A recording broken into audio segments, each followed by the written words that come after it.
السلام عليكم ورحمة الله وبركاته. بسم الله الرحمن الرحيم.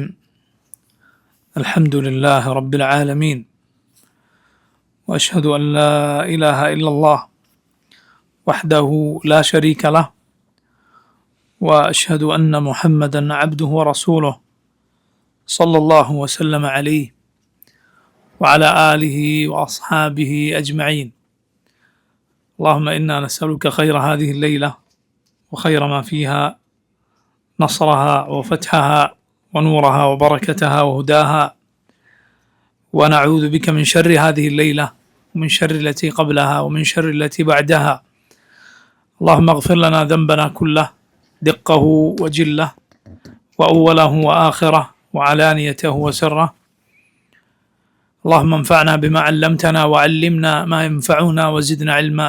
اللهم إنا نسألك فعل الخيرات وترك المنكرات وحب المساكين، وأن تغفر لنا وترحمنا وتتوب علينا، وإذا أردت بقوم فتنة فاقبضنا إليك غير مفتونين. ونسألك حبك وحب من يحبك وحب عمل يقربنا إلى حبك. اللهم إنا نعوذ بك من زوال نعمتك وتحول عافيتك وفجاءة نقمتك وجميع سخطك. اللهم إنا نعوذ بك من جهد البلاء ودرك الشقاء وسوء القضاء وشماتة الأعداء. أما بعد. സഹോദരങ്ങളെ, ഷെയ്ഖുൽ ഇസ്ലാം ബിൻ തൈമിയ റഹിമഹുല്ലാഹ് അദ്ദേഹത്തിൻ്റെ അൽ അഖീദത്തു അൽ വാസിത്തിയ്യയിൽ അല്ലാഹു സുബ്ഹാനഹു വ തആലയുടെ സിഫത്തുകൾ, അവൻ്റെ ഉന്നതമായ വിശേഷണങ്ങൾ വിവരിക്കുന്നിടത്ത് അല്ലാഹുവിൻ്റെ ഐൻ, അവൻ്റെ കണ്ണുകൾ എന്ന വിശേഷണം വിവരിക്കുന്ന ഭാഗമാണ് ഇൻഷാ അല്ലാഹ് ഇന്ന് നമ്മൾ പഠിക്കുന്നത്. ഷെയ്ഖുൽ ഇസ്ലാം റഹിമഹുല്ലാഹ് ഈ കിതാബിൽ ഉദ്ധരിക്കുന്നു, അല്ലാഹുവിൻ്റെ കിതാബിൽ നിന്നുള്ള ചില ആയത്തുകൾ. ഒന്ന്, വഖൗലുഹു വസ്ബിർ ലിഹുക്മി റബ്ബിക് ഫഇന്നക ബിഅഅ്യുനിനാ. അല്ലാഹു പറഞ്ഞു, വസ്ബിർ, നീ ക്ഷമിക്കുക, ലിഹുക്മി റബ്ബിക്, നിന്റെ റബ്ബിൻ്റെ ഹുക്മിന് വേണ്ടി, നിന്റെ റബ്ബിൻ്റെ വിധിക്കായി നീ ക്ഷമിക്കുക. ഫഇന്നക, തീർച്ചയായും നീ, ബിഅഅ്യുനിനാ, നമ്മുടെ കണ്ണുകൾക്ക് മുന്നിലാണ്. ഇത് സൂറത്തു തൂറിലെ ആയത്താണ്. അടുത്തത് സൂറത്തുൽ ഖമറിലെ ആയത്തുകളാണ്. അല്ലാഹു റബ്ബുൽ ആലമീൻ പറഞ്ഞു, വഹമൽനാഹു അലാ ദാതി അൽവാഹി വദുസുർ തജ്രി ബിഅഅ്യുനിനാ ജസാഅൻ ലിമൻ കാന കുഫിർ. വഹമൽനാഹു, നാം അദ്ദേഹത്തെ വഹിച്ചു, അഥവാ അദ്ദേഹത്തെ നാം സഞ്ചരിപ്പിച്ചു. അലാ ദാതി അൽവാഹിൻ വദുസുർ, അലാ ദാതി അൽവാഹ്, പലകകളുള്ള ഒന്നിൽ, വദുസുർ, ആണികളുള്ള ഒന്നിൽ, അഥവാ പലകകളും ആണികളും കൊണ്ട് നിർമ്മിക്കപ്പെട്ട കപ്പലിൽ നൂഹിനെ നാം സഞ്ചരിപ്പിച്ചു. തജ്രി ബിഅഅ്യുനിനാ, അത് നമ്മുടെ കണ്ണുകൾക്ക് മുന്നിലായി സഞ്ചരിക്കുന്നു. ജസാഅൻ, അത് പ്രതിഫലമായിരുന്നു, ലിമൻ കാന കുഫിർ, ആരാണോ നിഷേധിക്കപ്പെട്ടത്, ജനങ്ങളാൽ കളവാക്കപ്പെട്ടത്, ആ നൂഹ് അലൈഹിസ്സലാമിനും കൂടെ ഉള്ളവർക്കുമുള്ള പ്രതിഫലമായിരുന്നു അത്. കപ്പലിനെയാണ് അള്ളാഹു ഈ ആയത്തുകൾ എന്ത് വിശേഷിപ്പിച്ചത്? അലാ ദാതി അൽവാഹിൻ വ ദുസുർ, പലകകളും ആണികളും ഉള്ളത് എന്ന്. ഈ സൂറത്ത് റായിലാണ് ഇതിലെ ആയത്തുകൾ മുഴുവൻ അവസാനിക്കുന്നത്. സൂറത്തു അൽ ഖമറിൻ്റെ പ്രത്യേകതയാണ്. ആ സൂറത്ത് നിങ്ങൾ എടുത്തു നോക്കിയാൽ അതിലെ മുഴുവൻ ആയത്തുകളും അവസാനിക്കുന്നത് റാ എന്ന ഹർഫിലാണ്. അതിനോട് യോജിക്കുന്ന രൂപത്തിൽ അള്ളാഹു കപ്പലിനെ എന്ത് വിശേഷിപ്പിച്ചു? അലാ സഫീന എന്നോ അല്ലെങ്കിൽ ഫുൽക്ക് എന്നോ പറയാതെ അള്ളാഹു കപ്പലിനെ എന്തു പറഞ്ഞു? അലാ ദാതി അൽവാഹിൻ വ ദുസുർ, അലാ ദാതി അൽവാഹിൻ വ ദുസുർ, അത് നമ്മുടെ കൺമുന്നിലായി സഞ്ചരിച്ചു. ഇനി നോക്കൂ, അടുത്തത് സൂറത്തു ത്വാഹയിലെ ആയത്താണ്. വഅൽഖൈതു അലൈക മഹബ്ബതൻ മിന്നി വലിതുസ്നഅ അലാ ഐനി. വഅൽഖൈതു അലൈക, നാം താങ്കൾക്ക് ഇട്ടു തന്നു, മഹബ്ബതൻ മിന്നി, നമ്മിൽ നിന്നുള്ള ഒരു മഹബ്ബത്ത്, സ്നേഹം, വലിതുസ്നഅ, താങ്കൾ വളരാൻ വേണ്ടി, താങ്കളെ വളർത്തിക്കൊണ്ടുവരാൻ വേണ്ടി, അല ഐനി, എൻ്റെ കൺമുന്നിലായിക്കൊണ്ടത്. ഈ മൂന്ന് സന്ദർഭങ്ങളും മൂന്ന് നബിമാരെ കുറിച്ചുള്ള വാക്കുകളാണ്, അല്ലെങ്കിൽ 3 നബിമാരോടുള്ള അഭിസംബോധനയാണ്. നമ്മുടെ റസൂൽ സല്ലല്ലാഹു അലൈഹി വസല്ലമയോട് പറഞ്ഞു, ക്ഷമിക്കുക, നിന്റെ റബ്ബിൻ്റെ വിധിക്കായി നമ്മുടെ കണ്ണുകൾക്ക് മുന്നിലാണ് നീ. അതുപോലെ നൂഹ് അലൈഹിസ്സലാമിൻ്റെ കപ്പൽ നമ്മുടെ കൺമുന്നിൽ സഞ്ചരിച്ചു എന്ന് അള്ളാഹു പറഞ്ഞു. മൂസ അലൈഹിസ്സലാമിനോട് പറഞ്ഞു, ഫഇന്നക ബിഅയുൻ വലിതുസ്ന അല ഐനി, നമ്മുടെ കൺമുന്നിലായി നിന്നെ വളർത്തിക്കൊണ്ടുവരാൻ. മൂസാ നബിയുടെ പ്രത്യേകതകളിലൊന്നായി ആയത്തിൻ്റെ തഫ്സീറിൽ മുഫസ്സിറുകൾ പറഞ്ഞത് കാണാം, മൂസാ നബിയെ കണ്ടാൽ ആർക്കും സ്നേഹം തോന്നും എന്നത്. അതുകൊണ്ടാണ് ചെറിയ കുട്ടിയായിരിക്കെ ആ ഫിറഔനിൻ്റെ കൊട്ടാരത്തിലുള്ളവർ എടുത്തപ്പോൾ അവർക്ക് ഉപേക്ഷിക്കാനോ മറ്റാർക്കെങ്കിലും കൊടുക്കാനോ തോന്നില്ല, മറിച്ച് അവിടെ വളർത്തുകയാണ് ചെയ്യുന്നത്. ഫിറഔൻ പോലും കൊന്നുകളഞ്ഞില്ല. ഫിറഔൻ പോലും ആ ചെറിയ പ്രായത്തിൽ മൂസ അലൈഹിസ്സലാമെ ഒന്നും ചെയ്തിട്ടില്ല. അപ്പോൾ നോക്കൂ, ഈ ആയത്തുകളിൽ റബ്ബ് സുബ്ഹാനഹു വ തആലയുടെ കണ്ണുകൾ എന്ന സിഫത്ത് വന്നിരിക്കുന്നു. ഖുർആനിൽ അള്ളാഹുവിൻ്റെ ഈ സിഫത്ത് വന്നിട്ടുള്ളത് 2 രൂപത്തിലാണ്. ഒന്ന് ഐൻ, കണ്ണ് എന്ന് അർത്ഥം വരുന്ന ഏകവചന പ്രയോഗത്തിൽ. രണ്ടാമത്തേത് അയുൻ, കണ്ണുകൾ എന്നർത്ഥം വരുന്ന ബഹുവചന പ്രയോഗത്തിൽ. പക്ഷേ സുന്നത്തിൽ നബി സല്ലല്ലാഹു അലൈഹി വസല്ലമയുടെ സുന്നത്തിൽ സ്ഥിരപ്പെട്ടിരിക്കുന്നു. അതുപോലെ ഈ ഉമ്മത്തിലെ മുൻഗാമികളുടെ ഇജ്മാ ഉണ്ട്, നമ്മുടെ റബ്ബിന് 2 കണ്ണുകൾ ഉണ്ട് എന്നത്. അള്ളാഹുവിനുള്ളത് 2 കണ്ണുകളാണ്. ഖുർആനിൽ ഐൻ എന്ന് ഏകവചന പ്രയോഗത്തിൽ വന്നിരിക്കുന്നു. ഐൻ, കണ്ണ് എന്ന്, അയുൻ, കണ്ണുകൾ എന്നും വന്നിരിക്കുന്നു.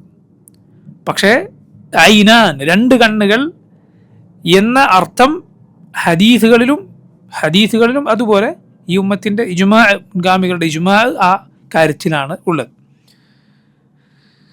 2 കണ്ണുകളാണ് റബ്ബിനുള്ളത് എങ്കിലും ഐൻ എന്ന ഏകവചന പ്രയോഗം പ്രയോഗിച്ചിരിക്കുന്നു. അത് അറബി ഭാഷയിൽ പതിവുള്ളതാണ്. അതുപോലെ അയുൻ, കണ്ണുകൾ എന്ന് പ്രയോഗിച്ചിരിക്കുന്നു, ബഹുവചന പ്രയോഗം, അതും അറബിയിൽ പതിവുള്ളതാണ്. അള്ളാഹുവിൻ്റെ യദ്, അവൻ്റെ കൈകൾ എന്നത് ഖുർആനിൽ അങ്ങനെ ഈ 3 രൂപത്തിൽ വന്നിട്ടുണ്ട്. യദ്, അതുപോലെ യദാനി, 2 കൈകൾ, ഐദി, കൈകൾ. പക്ഷേ നമ്മുടെ റബ്ബിന് 2 കൈകളുണ്ട്. അത് നമ്മൾ മുമ്പ് വിശദീകരിച്ചിട്ടുണ്ട്. നമ്മുടെ റബ്ബ് സുബ്ഹാനഹു വ തആലക്ക് 2 കണ്ണുകളുണ്ട് എന്ന് ആണ് ഈ ഉമ്മത്തിൻ്റെ ഇജ്മാ, ഈ ഉമ്മത്തിലെ സലഫ്, മുൻഗാമികൾ അതിൽ ഏകോപിച്ചിരിക്കുന്നു. നമ്മുടെ റസൂൽ സല്ലല്ലാഹു അലൈഹി വസല്ലം പറഞ്ഞു മസീഹു ദജ്ജാലിനെ കുറിച്ച്, ഇന്നഹു അഅ്വർ, അവൻ ഒറ്റക്കണ്ണനാണ്. വമാ റബ്ബുക്കും ബി അഅ്വർ, നിങ്ങളുടെ റബ്ബ് ഒറ്റക്കണ്ണനല്ല. ഇമാം ബുഖാരി ഉദ്ധരിച്ച ഈ ഹദീസിൽ റസൂലുള്ളാഹി സ്വല്ലല്ലാഹു അലൈഹി വസല്ലം ഇത് പറയുകയും അവിടുന്ന് തൻ്റെ കണ്ണുകളിലേക്ക് കൈ ചൂണ്ടുകയും ചെയ്തു. നിങ്ങളുടെ റബ്ബ് ഒറ്റക്കണ്ണനല്ല. അല്ലാഹു റസൂൽ സ്വല്ലല്ലാഹു അലൈഹി വസല്ലം അവിടുത്തെ കണ്ണുകളിലേക്ക് കൈ ചൂണ്ടി. ഇതുപോലെ ഇബ്നു അബ്ബാസ് റളിയല്ലാഹു അൻഹു തജ്രി ബി അഅ്യുനിനാ, നമ്മുടെ കൺമുന്നിലായിക്കൊണ്ട് ആ കപ്പൽ സഞ്ചരിക്കാൻ എന്ന ആയത്ത് ഓതുമ്പോൾ ഇബ്നു അബ്ബാസ് റളിയല്ലാഹു അൻഹു തൻ്റെ കണ്ണുകളിലേക്ക് കൈ ചൂണ്ടിക്കൊണ്ട് പറഞ്ഞു. എന്തിനാണത്? ഒരിക്കലും നമ്മുടെ റസൂൽ സല്ലല്ലാഹു അലൈഹി വസല്ലം അള്ളാഹുവിൻ്റെ ഒരു സിഫത്തും പടപ്പുകളോട് സാദൃശ്യപ്പെടുത്തുകയില്ല, പടപ്പുകളെ റബ്ബിനോട് സാദൃശ്യപ്പെടുത്തുകയുമില്ല. പിന്നെ ഇങ്ങനെ ചൂണ്ടിക്കാണിക്കുന്നത് എന്തിനു വേണ്ടിയാണ്? നമ്മൾ മുമ്പ് പറഞ്ഞതുപോലെ തഹ്ഖീഖുസ് സിഫ, അതിനു വേണ്ടിയാണ്. തഹ്ഖീഖുസ് സിഫ, ആ സിഫത്ത് അതിൻ്റെ യഥാർത്ഥ അർത്ഥത്തിൽ, അതിൻ്റെ സാക്ഷാൽ അർത്ഥത്തിൽ ആണ് റബ്ബിനുള്ളത് ആ വിശേഷണം എന്നറിയിക്കാനാണ്.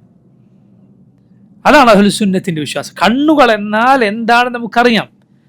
കണ്ണുകൾ എന്ന് പറയുമ്പോൾ പടപ്പുകൾക്ക് കണ്ണുകളുണ്ട്, പടച്ച റബ്ബിനും കണ്ണുകളുണ്ട്. എന്നാൽ അതിൻ്റെ കെയ്ഫ്, അത് എങ്ങനെ എന്നത് പടപ്പുകളുടേത് യോജിച്ച രൂപത്തിനാണ്, അള്ളാഹുവിന് യോജിച്ച, അവൻ്റെ മഹത്വത്തിന് യോജിച്ച രൂപത്തിനാണ്. അതിൻ്റെ കെയ്ഫ് നമുക്ക് അറിയുകയില്ല. നമ്മുടെ റബ്ബിന് 2 കണ്ണുകളുണ്ട്. ശ്രദ്ധിക്കുക, വളരെ ശ്രദ്ധിക്കുക. ആ 2 കണ്ണുകൾ കൊണ്ട് അവൻ നോക്കുന്നു. ആ 2 കണ്ണുകൾ കൊണ്ട് അവൻ അടിമകളെ നോക്കുന്നു. ഇതാണ് നമ്മുടെ അഹ്ലുസുന്നത്തിൻ്റെ, ഇസ്ലാമിൻ്റെ വിശ്വാസം. ഈ ഉമ്മത്തിലെ മുൻഗാമികൾ ഞാൻ നേരത്തെ പറഞ്ഞതുപോലെ ഇക്കാര്യത്തിൽ യോജിച്ചിരിക്കുന്നു. അതുപോലെ നോക്കൂ, ഒരുപാട് ഈ ഉമ്മത്തിലെ മുൻഗാമികളും പിൽക്കാലക്കാരുമായ പണ്ഡിതന്മാർ അവരുടെ കിതാബുകളിൽ ഇക്കാര്യം രേഖപ്പെടുത്തിയിരിക്കുന്നു. അഥവാ അള്ളാഹുവിന് 2 കണ്ണുകളുണ്ട് എന്ന കാര്യം നിങ്ങൾ നോക്കൂ. അതിൽ വളരെ പ്രമുഖനാണ് ഇമാം അദ്ദാരിമി റഹിമഹുല്ലാഹ്, ഉസ്മാൻ ബിൻ സഈദ് അദ്ദാരിമി. ഇമാം ദാരിമി അദ്ദേഹത്തിൻ്റെ സുനൻ ഹദീസിൻ്റെ ഗ്രന്ഥം വളരെ പ്രസിദ്ധമാണ്. അദ്ദേഹം ബിശ്ർ അൽ മിറീസി എന്ന ഈ ജഹ്മികളുടെ വാദം കൊണ്ടു നടന്ന അള്ളാഹുവിൻ്റെ വിശേഷണങ്ങളെ നിഷേധിച്ചവന് മറുപടി എഴുതിയപ്പോൾ അദ്ദേഹം അക്കാര്യം പറയുകയുണ്ടായി, നമ്മുടെ റബ്ബിന് 2 കണ്ണുകളുണ്ട് എന്ന്. അദ്ദേഹം എത്ര മുൻഗാമിയാണെന്ന് നിങ്ങൾ ചിന്തിച്ചു നോക്കണം, ഇമാം അദ്ദാരിമി റഹിമഹുല്ലാഹ്. അതുപോലെ വളരെ മുൻഗാമിയായ ഹിജറ 4ാമത്തെ അല്ലെങ്കിൽ 3ാമത്തെ നൂറ്റാണ്ടിൽ ജീവിച്ച ഇമാം ഇബ്നു ഖുസൈമ റഹിമഹുല്ലാഹ്, ഷാഫിഈ മദ്ഹബിലെ മുഹദ്ദിസായി അറിയപ്പെടുന്ന പണ്ഡിതൻ ഇമാം ഇബ്നു ഖുസൈമ റഹിമഹുല്ലാഹ്. അദ്ദേഹത്തിൻ്റെ പ്രസിദ്ധമായ തൗഹീദ്, കിതാബു തൗഹീദ് എന്ന ഗ്രന്ഥമുണ്ട് അദ്ദേഹത്തിന്. അത് പക്ഷേ അസ്മാ സിഫാത്തിൽ തൗഹീദാണ്. അതിൽ ഇക്കാര്യം പറഞ്ഞിരിക്കുന്നു. അതുപോലെ അബു ഇസ്മായിൽ അൽ ഹറബി റഹിമഹുല്ലാഹ് അദ്ദേഹം തൻ്റെ ദലാഉൽ തൗഹീദിൽ ഇത് പറഞ്ഞിരിക്കുന്നു. ഇമാം ഇബ്നു ഖുതൈബ ഇതുപോലെ മുൻഗാമിയായ പണ്ഡിതനാണ്, അദ്ദേഹത്തിൻ്റെ തഅ്വീൽ മുഷ്കിൽ ഹദീസ് എന്ന കിതാബിൽ ഇത് പറഞ്ഞിരിക്കുന്നു. അതുപോലെ ഇമാം അല്ലാലക്കായി റഹിമഹുല്ലാഹ് തൻ്റെ ശറഹു ഇഅ്തിഖാദി അഹ്ലി സുന്നത്തി വൽ ജമാഅ എന്ന കിതാബിൽ ഇത് പറഞ്ഞിരിക്കുന്നു. അതുപോലെ മുൻഗാമികളിൽപ്പെട്ട മുഹമ്മദ് ബിൻ നസർ അൽ മർവസി റഹിമഹുല്ലാഹ് അദ്ദേഹം ഇത് എഴുതിയിരിക്കുന്നു. തീർന്നില്ല, ഈ അശരിയാക്കൾ അവരുടെ ഇമാമായി പറയുന്ന ഈ അശാരി മദ്ഹബ് ആരിലേക്ക് ചേർത്തി പറയുന്നു? ആ അബുൽ ഹസൻ അൽ അശ്അരി അദ്ദേഹത്തിൻ്റെ അൽ ഇബാന എന്ന കിതാബിൽ അദ്ദേഹം അവസാന കാലത്ത് താൻ ഇമാം അഹ്മദിൻ്റെ മദ്ഹബിലാണ്, അതിലേക്ക് മടങ്ങിയിരിക്കുന്നു എന്ന് പറഞ്ഞ് എഴുതിയ കിതാബാണ് അൽ ഇബാന. അദ്ദേഹത്തിൻ്റെ മടക്കത്തെക്കുറിച്ച് അദ്ദേഹം പൂർണ്ണമായി തൻ്റെ പഴയ മദ്ഹബ് ഉപേക്ഷിച്ചിട്ടുണ്ടോ ഇല്ലേ എന്നതിലൊക്കെ പണ്ഡിതന്മാർക്കിടയിൽ ചർച്ചകളുണ്ട്, അതിലേക്ക് നമ്മൾ കടക്കുന്നില്ല. പക്ഷെ അൽ ഇബാനയിൽ അദ്ദേഹം പറയുകയുണ്ടായി, നമ്മുടെ റബ്ബിന് 2 കണ്ണുകളുണ്ട് എന്ന്. നിങ്ങൾ നോക്ക്, ഇതൊക്കെ ഞാൻ ഈ പറഞ്ഞവർ മുഴുവൻ പണ്ഡിതന്മാരും ഷെയ്ഖുൽ ഇസ്ലാം ഇബ്നു തൈമിയ്യക്ക് നൂറ്റാണ്ടുകൾക്ക് മുൻപേ ജീവിച്ചവരാണ്. നൂറ്റാണ്ടുകൾക്ക് മുൻപേ നിങ്ങൾ ചിന്തിച്ച് നോക്കൂ. അപ്പോൾ നമ്മുടെ അഖീദ ഒരിക്കലും ഇബ്നു തൈമിയ്യ ഉണ്ടാക്കിയ അഖീദയല്ല. ഇബ്നു തൈമിയ്യ ഉണ്ടാക്കിയ അഖീദ നമ്മൾ മുമ്പ് പഠിച്ചിട്ടില്ലേ? ഇമാം ഇബ്നു അബി ദാവൂദിൻ്റെ ഹായിയ ആരാണത്? ഇമാം അബൂ ദാവൂദിൻ്റെ മകനാണ്. അദ്ദേഹം ആ കിതാബിൽ പറഞ്ഞത് എന്താണ്? അല്ലേ, വഖദ് യുൻകിറുൽ ജഹ്മിയ്യു അയ്ദൻ യമീനഹു വകിൽതാ യദൈഹി ബിൽ ഫവാദിഹി തംദഹു. ജഹ്മി എന്തിനെ നിഷേധിക്കും? അള്ളാഹുവിൻ്റെ കയ്യിനെ നിഷേധിക്കും. ഇമാം ഇബ്നു അബി ദാവൂദ് പറഞ്ഞ ആ ജഹ്മികൾ ഇന്ന് എത്രയാണ് അശരിയാക്കൾ എന്ന പേരിൽ നമ്മുടെ നാട്ടിലുള്ളത്. ആ ജഹ്മു ബിൻ സഫ്വാന്റെ വാദം എന്തോ അത് ഉപ്പും മുളകൊക്കെ ചേർത്ത് ഒന്ന് മിനുക്കിയെടുത്ത് അശരിയത്ത് എന്ന് പറഞ്ഞ് പ്രചരിപ്പിച്ചുകൊണ്ടിരിക്കുന്നു മുസ്ലിയാക്കന്മാർ. അദ്ദേഹം എന്തൊക്കെയാണ് ആ കിതാബിൽ പറഞ്ഞത്? അല്ലേ, വഖുൽ യൻസിലുൽ ജബ്ബാറു ഫീ കുല്ലി ലൈലത്തിൻ, റബ്ബ് സുബ്ഹാനഹു വതആല എല്ലാ രാത്രിയും ഇറങ്ങി വരും എന്ന് ആ മനോഹരമായ കവിതയിൽ, ഇത്ര മനോഹരമായ കവിതയാണത്, ഇത്ര സരളമായ വാക്കുകളാണ് അതിലുള്ളത്. അദ്ദേഹം പറഞ്ഞില്ലേ, അബൂ ദാവൂദിൻ്റെ മകൻ ഷെയ്ഖുൽ ഇസ്ലാം ഇബ്നു തൈമിയ്യ റഹിമഹുല്ലാഹ് അദ്ദേഹത്തിൻ്റെ ഉമ്മയുടെ ഗർഭപാത്രത്തിലോ ഈ ഭൂമിയിലോ ഉണ്ടാകുന്നതിന് മുൻപ്, നൂറ്റാണ്ടുകൾക്ക് മുൻപ് ഇമാമിയങ്ങൾ രേഖപ്പെടുത്തിയ അഖീദ. കാരണം ഇത് ഖുർആനിൻ്റെയും സുന്നത്തിൻ്റെ അഖീദയാണ്. ഇതിനെ നിഷേധിക്കുന്ന ആളുകളുടെ മുൻഗാമികൾ പണ്ടുണ്ടായിട്ടുണ്ട് എന്നതുകൊണ്ട് ഇമാമികൾ പണ്ടേ അവർക്ക് മറുപടി എഴുതി വെച്ചു. നമുക്ക് ഈ കാലത്ത് ഇത് പറയുന്ന പേരോടിനും അതുപോലുള്ള ആളുകൾക്ക് മറുപടി പറയാൻ നമ്മുടെ വകയായി ഒന്നും പറയേണ്ടതില്ല. ആ ഇമാമികൾ കിതാബ് വായിച്ചാൽ മതി. അവർ ഈ അഖീദ സ്ഥാപിക്കുക മാത്രമല്ല, ഇവരുടെ വാദങ്ങൾക്ക് മറുപടിയും പറഞ്ഞിട്ടുണ്ട്. മനസ്സിലായില്ലേ? പഴയ കാലത്തെ ഇമാമിങ്ങൾ, ആ കാലത്തെ ഇമാമിങ്ങളുടെ ഒരു കിതാബ് എടുത്ത് നോക്കിയാൽ നമുക്കൊരിക്കലും ഔലിയാക്കളെ അമ്പിയാക്കളെ വിളിച്ച് ഇസ്തിഗാസ ചെയ്യുന്ന ഇവരുടെ തെളിവുകൾ ഗണ്ണിച്ചിട്ടുള്ള വാക്കുകൾ കാണാൻ കഴിയില്ല. എന്തുകൊണ്ടാണ് കാണാൻ കഴിയാത്തത്? അന്ന് ഇസ്തിഗാസ നടത്തുന്ന ആളുകളില്ലായിരുന്നു. മുസ്ലിമീങ്ങൾക്ക് അങ്ങനെ ഒരു വാദമേ പരിചയമില്ലായിരുന്നു. മുസ്ലിമീങ്ങളിൽ ഒരാളും അങ്ങനെ പ്രത്യക്ഷപ്പെട്ടിട്ടില്ല. എന്താണല്ലേ, ഖുർആനും സുന്നത്തും ഓതിയിട്ട് ഇസ്തിഗാസക്ക് തെളിവ് ഉദ്ധരിക്കുന്ന ആളുകൾക്ക് പണ്ഡിതന്മാർ മറുപടി അറിയുള്ളൂ, ഇല്ലാത്തതിന് അവർ മറുപടി അറിയില്ലല്ലോ. എന്നാൽ ഈ വാദങ്ങൾ ഇവരുടെ മുൻഗാമികളായ ജഹ്മു ബിൻ സഫ്വാനെ പോലെയുള്ള ആളുകൾ പണ്ടേ ഇതുമായി പ്രത്യക്ഷപ്പെട്ടിട്ടുണ്ട്, അള്ളാഹുവിൻ്റെ വിശേഷണങ്ങളെ നിഷേധിക്കുക. അതുകൊണ്ട് ഇമാമിയങ്ങൾ ഖുർആനും സുന്നത്തും കൊണ്ട് അള്ളാഹുവിൻ്റെ സിഫത്തുകൾ സ്ഥാപിക്കുക മാത്രമല്ല, ഈ ആളുകളുടെ പിഴച്ച വാദങ്ങൾക്ക് മറുപടി കൂടി പറഞ്ഞിട്ടുണ്ട്. ഇമാം ദാരിമിയുടെ പ്രസിദ്ധമായ മറുപടിയാണ് ബിഷർ അൽ മിരീസി എന്ന പേരോടിൻ്റെ ഒക്കെ മുൻഗാമിക്ക് എഴുതിയ മറുപടിയാണത്. ഇമാം ദാരിമി എഴുതിയ മറുപടി. അങ്ങനെ ഉള്ള ധാരാളം മുൻഗാമികളുടെ മറുപടികൾ നമുക്ക് കാണാം. ഇപ്പോൾ നോക്കൂ, ഇതാണ് അഹ്ലുസുന്നത്തിൻ്റെ വിശ്വാസം. നമ്മുടെ റബ്ബ് സുബ്ഹാനഹു തആലക്ക് അവന് 2 കണ്ണുകളുണ്ട്. അവൻ അതുകൊണ്ട് വീക്ഷിച്ചു കൊണ്ടിരിക്കുന്നു. ഐനുല്ലാഹ്, അള്ളാഹുവിൻ്റെ കണ്ണുകൾ, അള്ളാഹുവിൻ്റെ കണ്ണുകൾ, അത് നമ്മൾ അതുപോലെ ഉറച്ചു വിശ്വസിക്കുന്നു. ഇമാം മാലിക് റഹിമഹുല്ലാ പറഞ്ഞതാണ് നമുക്കിതിലെല്ലാം അടിസ്ഥാന പാഠം. കണ്ണുകൾ എന്നാൽ നമുക്കറിയാം അതിൻ്റെ അർത്ഥം എന്താണ്. ആ അർത്ഥം നമുക്ക് അറിയുന്നത് കൊണ്ടാണ് റസൂലുള്ളാഹി സ്വല്ലല്ലാഹു അലൈഹി വസല്ലം അവിടുത്തെ കണ്ണുകളിലേക്ക് ചൂണ്ടിക്കാണിച്ചത്. ഈ അർത്ഥമാണ് കണ്ണുകൾ എന്ന അർത്ഥമെന്ന് പറഞ്ഞാൽ ഈ അർത്ഥമാണ് അതിന് എന്ന് ഉറപ്പിക്കാൻ. എന്നാൽ അതിൻ്റെ കെയ്ഫ്, അതെങ്ങനെയാണ് നമുക്ക് അറിയുകയില്ല. എന്നാൽ അള്ളാഹുവിന് കണ്ണുകളുണ്ട് എന്ന് വിശ്വസിക്കുക നിർബന്ധമാണ്. അതിനെ നിഷേധിക്കാൻ പാടില്ല. നിഷേധിക്കൽ കുഫറാണ്. കാരണം ഖുർആനിലും സുന്നത്തിലും വന്നിട്ടുള്ള കാര്യത്തെ, അള്ളാഹുവിനെ കുറിച്ച് പറയുന്ന കാര്യത്തെ നിഷേധിക്കുന്നത് കുഫറാണ്. അതിനെക്കുറിച്ച് എങ്ങനെയാണത് എന്ന് ചോദിക്കുന്നത് ബിദ്അത്താണ്. അത് സഹാബത്ത് ചോദിച്ചിട്ടില്ല. അവരുടെ വാക്കുകളിലെല്ലാം നമുക്ക് അള്ളാഹുവിൻ്റെ കണ്ണുകൾ എന്നത് ധാരാളമായി കാണാം. അള്ളാഹുവിൻ്റെ കണ്ണുകൾ നിന്നെ നിരീക്ഷിച്ചു കൊണ്ടിരിക്കുന്നു, അങ്ങനെ കാണാം. മുൻഗാമികളുടെ വാക്കുകൾ നമുക്ക് ധാരാളമായി കാണാം. അവരുടെ വിശ്വാസമാണ് അത്. നമ്മൾ അതുപോലെ വിശ്വസിച്ചിരിക്കണം. അള്ളാഹുവിൻ്റെ മറ്റുള്ള സിഫത്തുകളെ നിഷേധിച്ചവർ ഈ സിഫത്തിനെയും നിഷേധിച്ച് തള്ളുകയുണ്ടായി. അവരുടെ നിഷേധം പൊതുവെ എങ്ങനെയായിരിക്കും? തഅവീൽ ഉപയോഗിച്ചിട്ടായിരിക്കും, വേറെ അർത്ഥം പറഞ്ഞുകൊണ്ടായിരിക്കും. അങ്ങനെ അവർ പറഞ്ഞിട്ടുള്ള ഒരു അർത്ഥമാണ് ഐൻ എന്നാൽ അവർ അതിന് ബസർ എന്ന് അർത്ഥം പറയും, അഥവാ കാഴ്ച എന്ന അർത്ഥം അതിന് പറയും. നിങ്ങൾ ശരിക്കും വ്യത്യാസം മനസ്സിലാക്കണം. കണ്ണുകൾ എന്നർത്ഥം പറയുകയില്ല, മറിച്ചോ അള്ളാഹുവിൻ്റെ കാഴ്ച, അവൻ്റെ ദൃഷ്ടി എന്ന് അർത്ഥം പറയും. യഥാർത്ഥത്തിൽ കണ്ണുകൾ കൊണ്ട് അള്ളാഹു കാണുന്നു എന്നാണ്. ആ കണ്ണുകൾ കൊണ്ട് അവൻ കാണും. ബസർ, കാണുക എന്നത് അള്ളാഹുവിൻ്റെ വിശേഷണമാണ്. കണ്ണുകൾ അള്ളാഹുവിൻ്റെ വിശേഷണമാണ്. മനസ്സിലായില്ലേ?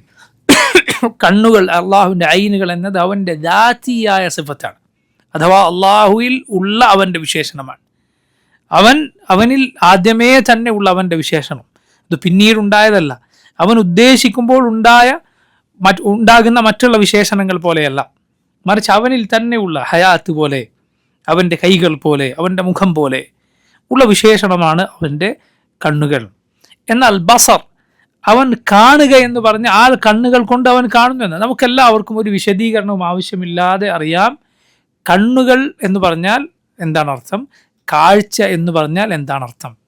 നിങ്ങൾ അതിൻ്റെ വ്യത്യാസം മനസ്സിലാക്കാൻ വളരെ എളുപ്പത്തിലൊരു കാര്യം ചിന്തിച്ചാൽ മതി. ഒരു അന്ധൻ അയാളെ സംബന്ധിച്ചിടത്തോളം അയാൾക്ക് കണ്ണുകളുണ്ടോ എന്ന് ചോദിച്ചാൽ അയാൾക്ക് കണ്ണുകളുണ്ട്. പിന്നെ ഇല്ലാത്ത എന്താണ്? കാഴ്ചയാണ് ഇല്ലാത്തത്. അന്ധന് കണ്ണുകളുണ്ടോ? കണ്ണുകളുണ്ട്. എന്നാൽ ഇല്ലാത്തത് കാഴ്ചയാണ്. അതിലൂടെ നമുക്ക് മനസ്സിലാക്കാം കണ്ണുകൾ വേറെ, കാഴ്ച വേറെ. അവന് ഐനുകളുണ്ട്, അതുപോലെ അവന് ബസറുണ്ട്. അവൻ കണ്ണുകളുണ്ട്, അവൻ ആ കണ്ണുകൾ കൊണ്ട് കാണും എന്ന് തന്നെ വിശ്വസിച്ചിരിക്കണം. ഇവിടെ നോക്കൂ, ഇതിൽ ഈ ആളുകൾ തൂങ്ങിപ്പിടിക്കാറുള്ള ചില ദുർവ്യാഖ്യാനങ്ങളുണ്ട്. അതിലൊന്നാണ് സലഫുകൾ, മുൻഗാമികൾ, അവർ തജ്രീബി അയുനിന, നമ്മുടെ കൺമുന്നിലായി സഞ്ചരിക്കുന്ന കപ്പൽ എന്നിങ്ങനെയുള്ള ആയത്തുകൾക്ക് മുൻഗാമികളിൽ ചിലർ അതിൻ്റെ വിശദീകരണത്തിൽ പറഞ്ഞത് കാണാം. ബി കലാഅതിന വമർആ മിന്ന വഹിഫ്ളിന എന്നൊക്കെ പറഞ്ഞത് കാണാം. അഥവാ നമ്മുടെ സംരക്ഷണത്തിലായിക്കൊണ്ട്, നമ്മുടെ കലാഅത്തിലായിക്കൊണ്ട് എന്നിങ്ങനെ അർത്ഥം പറഞ്ഞത് കാണാം. നിങ്ങൾ വളരെ ശ്രദ്ധിക്കുക ഇക്കാര്യം. അതായത് അള്ളാഹു സുബ്ഹാനഹു തആലയുടെ സിഫത്തുകളെ നിഷേധിക്കുന്നവരല്ല ഒരിക്കലും സലഫുകൾ. അവർ അള്ളാഹുവിന് കണ്ണുകളുണ്ട് എന്ന് ഉറച്ചു വിശ്വസിച്ചവരാണ്. പക്ഷേ നോക്കൂ, അള്ളാഹുവിന് കണ്ണുകളുണ്ട് എന്ന് പറഞ്ഞാൽ അവൻ ആ കണ്ണുകൾ കൊണ്ട് നോക്കുക മാത്രമല്ല, അവൻ്റെ ആ നോട്ടം അത് അവൻ്റെ സംരക്ഷണം കൂടി അറിയിക്കുന്നുണ്ട്. മനസ്സിലായില്ല? അവൻ സംരക്ഷിക്കുന്നു എന്നതുകൂടി അവരറിയിക്കുന്നുണ്ട്. ആ രണ്ടാമത്തെ അർത്ഥം സലഫുകൾ, മുൻഗാമികൾ പറഞ്ഞു എന്ന് മാത്രം. ഈ ആളുകൾ എന്ത് ചെയ്യും? ആ അർത്ഥം പിടിച്ചിട്ട് പറയും ഇത് മാത്രമാണ് അതിൻ്റെ അർത്ഥം എന്ന്. ഇമാം അദ്ദാരിമി, ഞാൻ നേരത്തെ പറഞ്ഞ ഇമാം അദ്ദാരിമി റഹിമഹുല്ലാഹ്, അദ്ദേഹം മനോഹരമായ മറുപടി അതിന് പറഞ്ഞത് കാണാം. ശ്രദ്ധിക്കുക, എന്താണ് ഞാൻ പറഞ്ഞത് നിങ്ങൾ മനസ്സിലാക്കുക. അതായത് നമ്മുടെ കൺമുന്നിൽ എന്ന് അള്ളാഹു പറഞ്ഞതിന് സലഫുകൾ മുൻഗാമികൾ അർത്ഥം പറഞ്ഞിട്ടുണ്ട്. നമ്മുടെ ഹെഫ്ളിൽ, നമ്മുടെ കലാഅത്തിൽ, അതൊക്കെ സംരക്ഷണത്തിന് ഉപയോഗിക്കുന്ന വാക്കുകളാണ്. അവർ ആ അർത്ഥം പറയുമ്പോൾ അവരെന്താണ് ഉദ്ദേശിച്ചത്? അള്ളാഹുവിന് കണ്ണുകളില്ല എന്നല്ല, മറിച്ച് അള്ളാഹുവിന് കണ്ണുകളുണ്ട്, പക്ഷെ അവൻ ആ കണ്ണുകൾ കൊണ്ട് നോക്കുന്നുണ്ട് എന്നതിൽ ലഭിക്കുന്ന മറ്റൊരർത്ഥമാണെന്ത്? അവൻ്റെ സംരക്ഷണമുണ്ട് എന്നത്. ഇത് നോക്കൂ, ഭാഷയിലുള്ള പ്രയോഗമാണ്, അറബികൾ പ്രയോഗിക്കുന്ന പ്രയോഗമാണ്. അതാണ് നമ്മൾ ആവർത്തിച്ച് പറയുന്നത്. അറബികളുടെ സംസാര ഭാഷയിൽ, അവരുടെ പ്രയോഗ ഭാഷയിലാണ് അള്ളാഹു ഖുർആൻ അവതരിപ്പിച്ചത്. അറബികൾ പറയുമായിരുന്നു പണ്ട് തൊട്ടേ, എന്ത്? നീ പൊയ്ക്കോ, നീ എൻ്റെ കലാഅത്തിലാണ്, എൻ്റെ സംരക്ഷണത്തിലാണ്. പക്ഷെ ഈ വാക്ക് പോലും അറബികൾ കണ്ണുകളില്ലാത്ത ഒരാൾക്ക് പറയുമായിരുന്നില്ല. കണ്ണുകളുള്ളവർക്കേ അവരത് ആ വാക്ക് പ്രയോഗിക്കുകയുള്ളൂ. അള്ളാഹു ഖുർആനിൽ പ്രയോഗിച്ച വാക്കാണ്. നിങ്ങൾ നോക്കൂ, സൂറത്തു അൽ അംബിയായിൽ നമുക്ക് കാണാം, ഖുൽ മൻ യക്ലഉകും ബില്ലൈലി വന്നഹാരി മിനർ റഹ്മാൻ. ഖുൽ മൻ യക്ലഉകും. എന്താണ് യക്ലഉ എന്ന് പറഞ്ഞാൽ സംരക്ഷിക്കുക. കണ്ണുകളുള്ളവർക്ക് മാത്രമേ അത് പറയുകയുള്ളൂ. അത് ഭാഷയിലെ പ്രയോഗമാണ്. ഇപ്പോൾ നോക്കൂ, നമ്മൾ മലയാളത്തിൽ പറയാറില്ലേ, ആ സമാനമായ പ്രയോഗം നമ്മൾ മലയാളത്തിൽ പ്രയോഗിക്കാറുണ്ട്. ഒരു കണ്ണുണ്ടാണ് കേട്ടോ, ഒരു കണ്ണ് വേണം. എന്താ അതിൻ്റെ അർത്ഥം? നിന്നിൻ്റെ ഒരു സംരക്ഷണം വേണം. അതോടൊപ്പം കണ്ണുകളുള്ള ഒരാളോട് അല്ലാതെ പറയുകയില്ല. മനസ്സിലായില്ലേ? കണ്ണില്ലാത്ത ഒരാളോട് പറയുന്നതിൽ അർത്ഥമില്ല. ഒരു കണ്ണുണ്ടാവണം, കണ്ണില്ലാത്ത ആളോട് ഇങ്ങനെ പറയും എന്നതുപോലെയുള്ള പ്രയോഗമാണ് അറബിയിൽ. അത് കണ്ണുകളുള്ളവരോടെ അവരെ കുറിച്ചേ പറയുകയുള്ളൂ.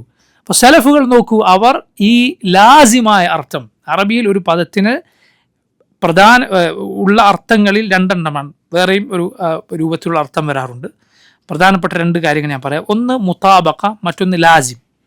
മുതാബക്കത്തായ അർത്ഥം എന്ന് പറഞ്ഞാൽ അതിൻ്റെ നേർക്ക് നേരെയുള്ള അർത്ഥം, ഐ എന്ന് പറഞ്ഞാൽ കണ്ണുകൾ.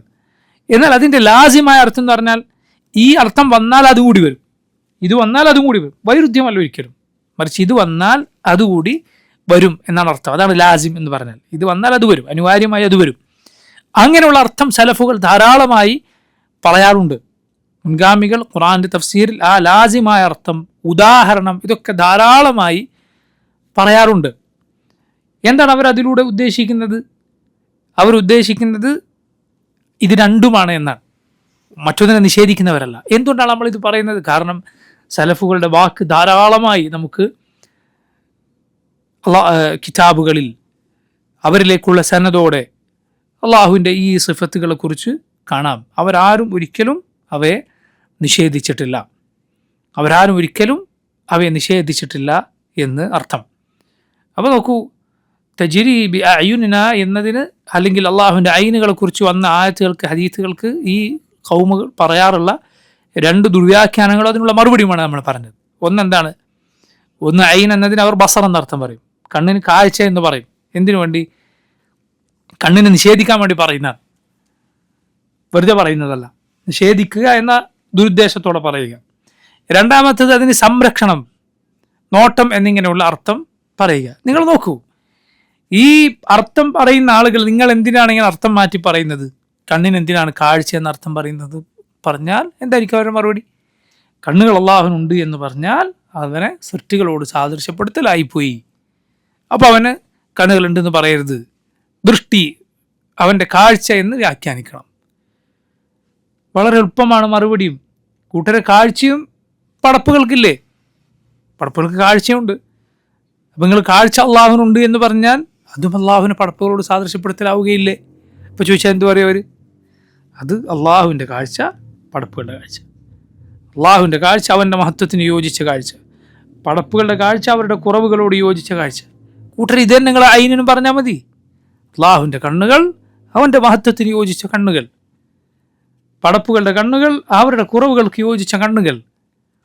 അള്ളാഹുവിനെ കുറിച്ച് നമ്മൾ അള്ളാഹു പറഞ്ഞത് അതുപോലെ വിശ്വസിക്കുക. ഈ കണ്ണുകൾ എന്ന സിഫത്ത് നമ്മൾ നേരത്തെ ചില സിഫത്തുകളെ കുറിച്ച് പറഞ്ഞതുപോലെ ഖബരിയത്താണ്. ഖബരിയത്ത് എന്ന് പറഞ്ഞാൽ ഖബറിലൂടെ, ഖുർആനിൽ സുന്നത്തിൽ വന്നതുകൊണ്ട് മാത്രം നമുക്ക് അറിയാൻ സാധിച്ചതാണ് അള്ളാഹുവിന് കണ്ണുകളുണ്ട് എന്ന്. ഒരാൾക്കും അത് ബുദ്ധി കൊണ്ട് ആലോചിച്ചുണ്ടാക്കാനോ അതല്ല എങ്കിൽ കെട്ടിയുണ്ടാക്കാനോ സാധ്യമല്ല. കണ്ണുകൾ അവനുണ്ട് എന്ന് അങ്ങനെ പറയാൻ സാധ്യമല്ല. അതേസമയം അഖ്ലിയായ ദലീലുകൾ കൂടിയുള്ള തെളിവുകളുണ്ട്. ഏതുപോലെ നമ്മൾ മുമ്പ് പറഞ്ഞിട്ടുണ്ട്. എന്താണ് അതിന് വളരെ പ്രധാനപ്പെട്ട ഉദാഹരണം? അള്ളാഹു മുകളിലാണ് എന്നത്. ഇത് ഏതൊരു മനുഷ്യൻ്റെ ഫിത്രത്തിലുള്ള അവൻ്റെ ശുദ്ധ പ്രകൃതിയിലുള്ള കാര്യമാണ് അള്ളാഹു മുകളിലാണ് എന്നത്. കിതാബിൻ്റെയോ സുന്നത്തിൻ്റെയോ തെളിവ് അവന് കിട്ടിയിട്ടില്ല എങ്കിൽ പോലും അവൻ്റെ മനസ്സിൽ അതുണ്ടാവും. ആളുകൾ തെറ്റാതെ അവന് പഠിപ്പിച്ചു കൊടുക്കാത്തിടത്തോളം. എന്നാൽ അള്ളാഹുവിന് ഒരു കണ്ണുകളുണ്ട് എന്ന് ഒരാളും പടപ്പുകളിൽ ഒരാളും അഹ്ലുസുന്നത്തിനെ അവരുടെ ഗവേഷണം മുഖേന പഠിപ്പിച്ചതല്ല. അഹ്ലുസുന്നത്തിൽ ആരെങ്കിലും അവർ ആലോചിച്ച് എനിക്കിങ്ങനെ തോന്നുന്നു എന്ന് പറഞ്ഞുണ്ടാക്കിയതല്ല, മറിച്ച് ഖുർആനിൻ്റെ സുന്നത്തിൻ്റെ അടിസ്ഥാനത്തിൽ പറഞ്ഞതാണ്.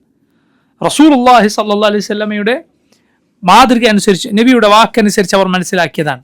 ഈ ഉമ്മത്തിലെ മുൻഗാമികൾ പിൻഗാമികൾക്ക് കാബിറൻ അൻ കാബിർ കൈമാറി വന്ന വിജ്ഞാനമാണ് അള്ളാഹുവിനെ കുറിച്ചുള്ള ഈ വിശേഷണം. നമ്മളുണ്ടാക്കിയതല്ല.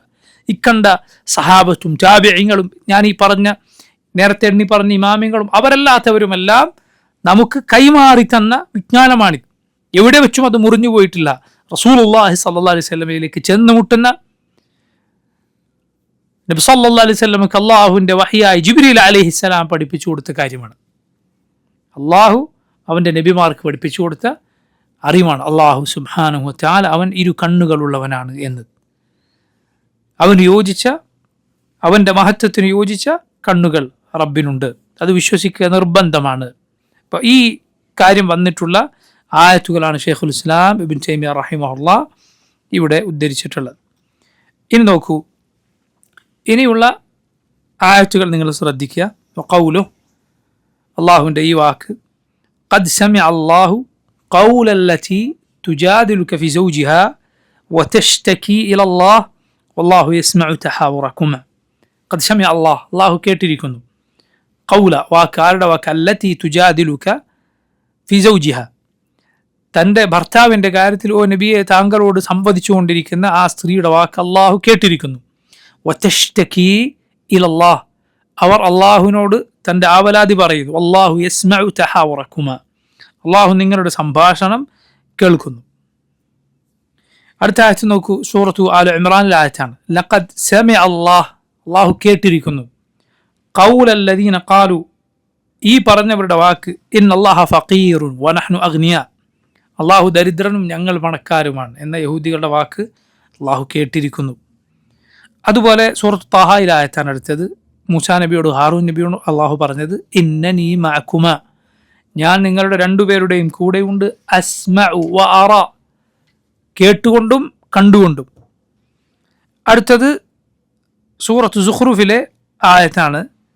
അം യഹ്സബൂന, അവർ വിചാരിച്ചിരിക്കുകയാണോ, അന്ന ലാ നസ്മഉ, നാം കേൾക്കുകയില്ല എന്ന്, സിർറഹും, അവരുടെ രഹസ്യവും, വനജ്വാഹും, അവരുടെ സ്വകാര്യ സംഭാഷണവും. ബല, അങ്ങനെയല്ല. വറുസുലുന, മറിച്ച് നമ്മുടെ റസൂലുകൾ, നമ്മുടെ ദൂതന്മാർ അഥവാ മലക്കുകൾ, ലദൈഹിം യക്തുബൂൻ, അവരുടെ അരികിൽ രേഖപ്പെടുത്തിക്കൊണ്ടിരിക്കുന്നു. ഈ ആയത്തുകളിലൊക്കെ ഉള്ള അള്ളാഹുവിൻ്റെ സിഫത്ത് ഏതാണ്? സമ, അതെ, കേൾവി. അള്ളാഹു കേൾക്കും എന്നത്. ഈ സിഫത്ത് ഷെയ്ഖുൽ ഇസ്ലാം ഇബ്നു തൈമിയ്യ റഹിമഹുല്ലാഹ് നേരത്തെ ഉദ്ധരിച്ചിട്ടുണ്ട്, ഇത് വന്നിട്ടുള്ള ആയത്തുകൾ. എന്നിട്ട് വീണ്ടും ഇവിടെ ഉദ്ധരിച്ചത് എന്തുകൊണ്ടാണ്? പണ്ഡിതന്മാർക്കിടയിൽ ആ വിഷയത്തിൽ ചർച്ചകളുണ്ട്. എന്തുകൊണ്ട് ഷെയ്ഖുൽ ഇസ്ലാം ഇത് രണ്ടാമതും ഈ കിതാബിൽ കൊണ്ടുവന്നു? വല്ലാഹു അലം, അതിന് പല കാരണങ്ങളുണ്ടാകാം. ഒന്ന് നോക്കൂ, സമ, അള്ളാഹു കേൾക്കും എന്നത്, കേൾവി എന്നത് അള്ളാഹുവിൻ്റെ നേരത്തെയുള്ള സിഫത്താണ്, അവൻ്റെ വിശേഷണമാണ്. ശ്രദ്ധിക്കുക, ഈ കാര്യം ശരിക്കും ശ്രദ്ധിക്കുക. നേരത്തെയുള്ള അവൻ്റെ വിശേഷണമാണ്. അതേസമയം ആ കാര്യങ്ങൾ അവൻ എന്താണോ കേൾക്കുക എന്നത് എന്തുമായി ബന്ധപ്പെട്ട് നിൽക്കുന്നു? ശബ്ദവുമായി ബന്ധപ്പെട്ട് നിൽക്കുന്നു. കാഴ്ച എന്ന സിഫത്ത്, കാണുക എന്ന സിഫത്ത് കാഴ്ചകളുമായി ബന്ധപ്പെട്ട് നിൽക്കുന്നു. ശ്രദ്ധിക്കുക, വളരെ ശ്രദ്ധിക്കുക ഇക്കാര്യം. നമ്മൾ എന്ത് ചെയ്യുകയില്ല, ഞാനൊരു കാഴ്ച കേട്ടു എന്ന് പറയുകയില്ല. അങ്ങനൊരു പ്രയോഗമില്ല. കാഴ്ച കണ്ടു, പിന്നെ കേൾക്കുക എന്താണ്? ശബ്ദമാണ്, ശബ്ദം കേട്ടു എന്നാണ്. അപ്പോൾ അള്ളാഹു കേൾക്കുക, അവൻ്റെ കേൾവി എന്തുമായി ബന്ധപ്പെട്ട് നിൽക്കുന്നു? ശബ്ദവുമായി ബന്ധപ്പെട്ട് നിൽക്കുന്നു. അവൻ ഓരോ ശബ്ദവും അതുണ്ടാകുമ്പോൾ കേൾക്കുന്നു. എന്നാൽ കേൾവി എന്ന സിഫത്ത് അവന് നേരത്തെ ഉള്ളതാണ്. ശ്രദ്ധിക്കുക കാര്യം. നേരത്തെ അവനുള്ള വിശേഷണമാണ് സമ എന്ന കാര്യം. അത് തെളിയിക്കാനാണ് ഷെയ്ഖുൽ ഇസ്ലാം ഇബ്നു തൈമിയ്യ നേരത്തെ ഈ കിതാബിൽ അതുമായി ബന്ധപ്പെട്ട തെളിവുകൾ ഉദ്ധരിച്ച്. അഥവാ അള്ളാഹുവിൻ്റെ സമ എന്ന സിഫത്ത് അവൻ്റെ ദാത്തിയായ സിഫത്താണ്. അതേസമയം ഫിഅലിയ സിഫത്തുമാണ്. ചില വിശേഷണങ്ങൾ അങ്ങനെയാണ്, രണ്ടുമാണ്, ദാത്തിയ അതുപോലെ ഫിഅലിയ. ദാത്തിയ ഫിഅലിയ രണ്ടും തമ്മിലുള്ള വ്യത്യാസം നമ്മൾ പറഞ്ഞിട്ടുണ്ട്. ദാത്തിയായ സിഫത്തുകൾ അള്ളാഹുവിൻ്റെ സത്തയിലുള്ള അവൻ്റെ വിശേഷണങ്ങൾ എന്ന് പറഞ്ഞാൽ നേരത്തെ അവനിലുള്ള വിശേഷണങ്ങളാണ്. എന്നാൽ ഫിഅലിയായ വിശേഷണങ്ങൾ എന്നാൽ അവൻ ഉദ്ദേശിക്കുമ്പോൾ ചെയ്യുന്നതാണ്. ഉദാഹരണത്തിന് ഖൽഖ്, സൃഷ്ടിക്കുക. അവൻ ഉദ്ദേശിക്കുമ്പോൾ അവൻ സൃഷ്ടിക്കുന്നു. അവൻ ഉദ്ദേശിക്കുമ്പോൾ അവൻ ആളുകളെ ജീവിപ്പിക്കുന്നു, മരിപ്പിക്കുന്നു, മഴ പെയ്യിക്കുന്നു. അവൻ ഉദ്ദേശിക്കുമ്പോൾ ചെയ്യുന്ന കാര്യങ്ങളാണ്. എന്നാൽ ചില സിഫത്തുകൾ ഇത് രണ്ടുമാണ്, ദാത്തിയ ഫിഅലിയ. ഏതുപോലെ? അള്ളാഹുവിൻ്റെ സംസാരം പോലെ. റബ്ബ് നേരത്തെ സംസാരിക്കുന്നവനാണ്. അതേസമയം അവൻ ഉദ്ദേശിക്കുമ്പോൾ നമ്മൾ പഠിച്ചിട്ടില്ലേ, ഉദ്ദേശിക്കുന്നവരോട് ഉദ്ദേശിക്കുന്ന കാര്യം അവൻ സംസാരിക്കും. അവൻ്റെ സംസാരത്തിന് അറ്റമില്ല, കാരണം അവൻ അവസാനമില്ല. അവൻ ആദം നബിയോട് സംസാരിച്ചിട്ടുണ്ട്, മൂസ അലൈഹിസ്സലാമിനോട് സംസാരിച്ചിട്ടുണ്ട്, നമ്മുടെ റസൂൽ സല്ലല്ലാഹു അലൈഹി വസല്ലമയോട് സംസാരിച്ചു. നാളെ പരലോകത്ത് സ്വർഗവാസികളോട് സംസാരിക്കും. അള്ളാഹു ഇബ്ലീസിനോട് സംസാരിച്ചിട്ടുണ്ട്, അള്ളാഹു മലായിക്കത്തിനോട് സംസാരിച്ചിട്ടുണ്ട്. അവൻ്റെ സംസാരം ഒരേ സമയം അത് നേരത്തെ അവനുള്ള വിശേഷണമാണ്, എന്നാൽ അവൻ ഉദ്ദേശിക്കുമ്പോൾ അവൻ സംസാരിക്കുകയും ചെയ്യും. അതുകൊണ്ടാണ് ഷെയ്ഖുൽ ഇസ്ലാം ഇബ്നു തൈമിയ്യ റഹിമഹുല്ലാഹ് അതേക്കുറിച്ച് ഇതും യഥാർത്ഥത്തിൽ അദ്ദേഹത്തിൻ്റെ വാക്കല്ല, മുൻഗാമികൾ പറഞ്ഞതാണ്. പക്ഷെ അദ്ദേഹത്തിൻ്റെതായി വളരെ അറിയപ്പെട്ടിട്ടുണ്ട്. കുറച്ചു കാലം മുൻപ് അശ്അരി മദ്ഹബ് വിട്ട് അഹ്ലുസുന്നത്തിൻ്റെ ഈ വക കാര്യങ്ങൾ മനസ്സിലാക്കിയ ഒരാൾ പ്രസംഗിക്കുകയുണ്ടായി.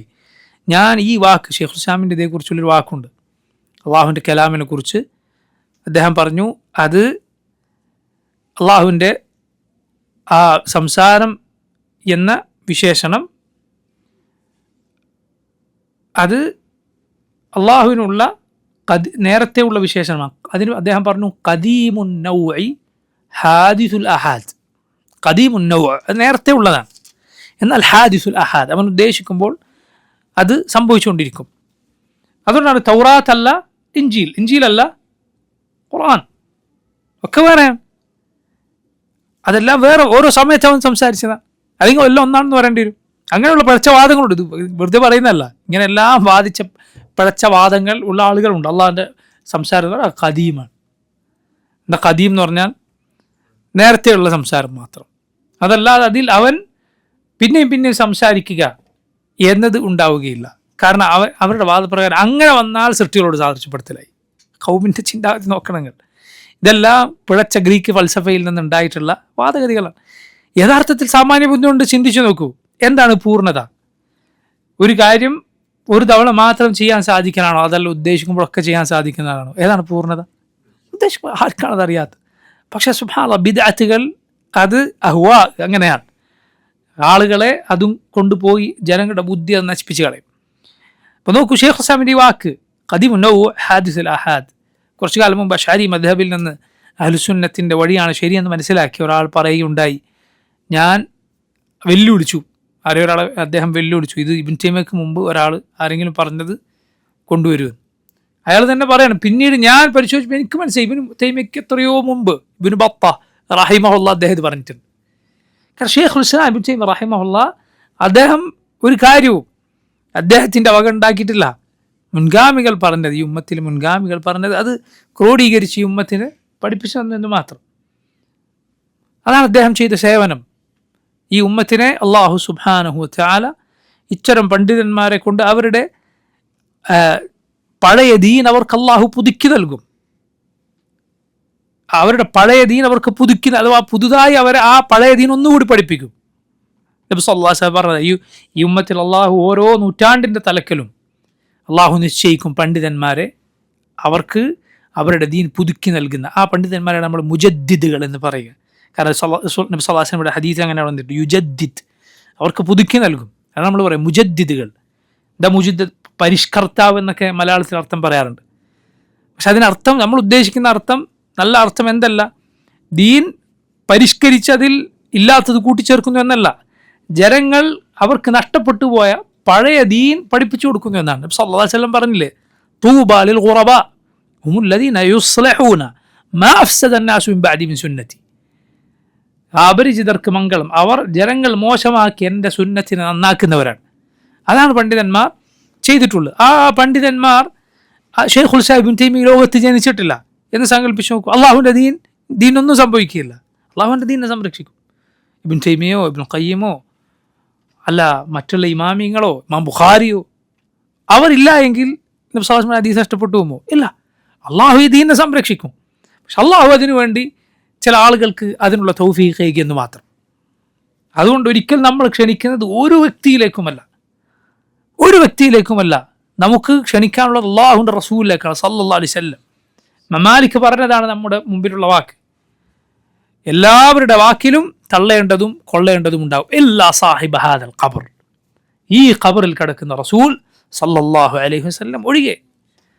ഇപ്പം നമ്മൾ മുൻഗാമികളെ സ്വീകരിക്കുന്നു എന്ന് നമ്മൾ പറയുന്നു അല്ലേ, സഹാബത്തിൻ്റെ വാക്ക് നമ്മൾ സ്വീകരിക്കുന്നു എന്ന് പറഞ്ഞാൽ അതിൻ്റെ അർത്ഥം എന്താണ്? അവരുടെ ഏകോപിച്ച അഭിപ്രായമാണ് നമ്മൾ സ്വീകരിക്കുന്നത്. അല്ലെങ്കിൽ അവരിൽ ഒരാൾ പറഞ്ഞു മറ്റൊരാൾ എതിര് പറഞ്ഞിട്ടില്ല, അത് മൊത്തത്തിൽ അത് ഇജ്മാ സുക്കൂത്തി എന്ന് പറയും. എന്ന് പറഞ്ഞാൽ വേറൊരാൾ എതിര് പറഞ്ഞതായി അറിയപ്പെട്ടിട്ടില്ല, അപ്പോൾ അവരുടെ ഒന്നാകെയുള്ള അഭിപ്രായമായി അത് പരിഗണിക്കപ്പെടും.